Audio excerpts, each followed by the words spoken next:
31 NRSV. Listen to me in silence, O coastlands. Let the people renew their strength. Let them approach.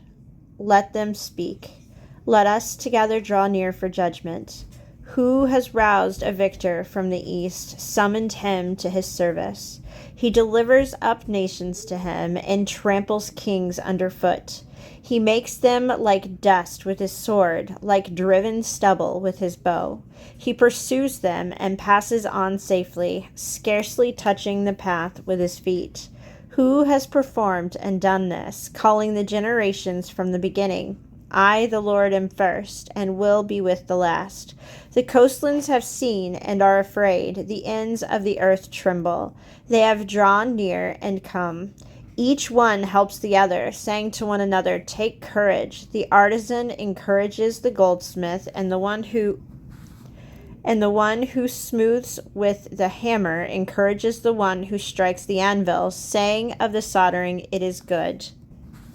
And they fasten it with nails, so that it cannot be moved. But you, Israel, my servant Jacob, whom I have chosen, the offspring of Abraham, my friend, you whom I took from the ends of the earth, and called from its farthest corners, saying to you, "You are my servant. I have chosen you and not cast you off. Do not fear, for I am with you. Do not be afraid, for I am your God. I will strengthen you. I will help you. I will uphold you with my victorious right hand. Yes, all who are incensed against you shall be ashamed and disgraced. Those who strive against you shall be as nothing and shall perish. You shall seek those who contend with you, but you shall not find them. Those who war against you shall be as nothing at all. For I, the Lord your God, hold your right hand. It is I who say to you, "Do not fear, I will help you."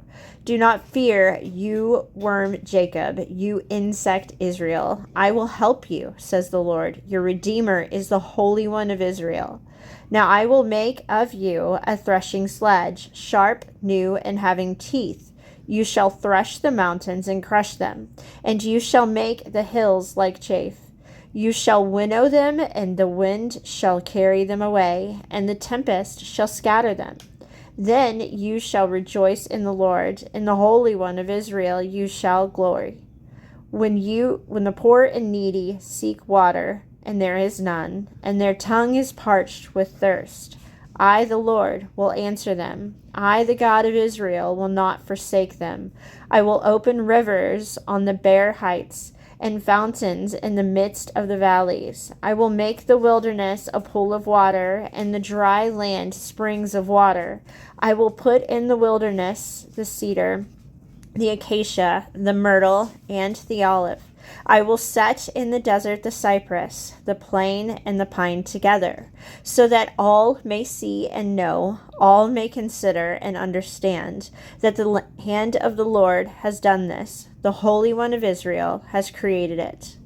Set forth your case, says the Lord. Bring your proofs, says the King of Jacob. Let them bring them and tell us what is to happen. Tell us the former things, what they are, so that we may consider them, and that we may know their outcome, or declare to us the things to come. Tell us what is to come hereafter, that we may know that you are gods. Do good or do harm, that we may be afraid and terrified. You indeed are nothing, and your work is nothing at all. Whoever chooses you is an abomination. I stirred up one from the north, and he has come. From the rising of the sun he was summoned by name. He shall trample on rulers as on mortar, as the potter treads clay. Who declared it from the beginning, so that we might know, and beforehand, so that we might say he is right? There was no one who declared it, none who proclaimed, none who heard your words. I first have declared it to Zion, and I give to Jerusalem a herald of good tidings. But when I look, there is no one. Among these there is no counselor who, when I ask, give an answer. No, they are all a delusion. Their works are nothing. Their images are empty wind.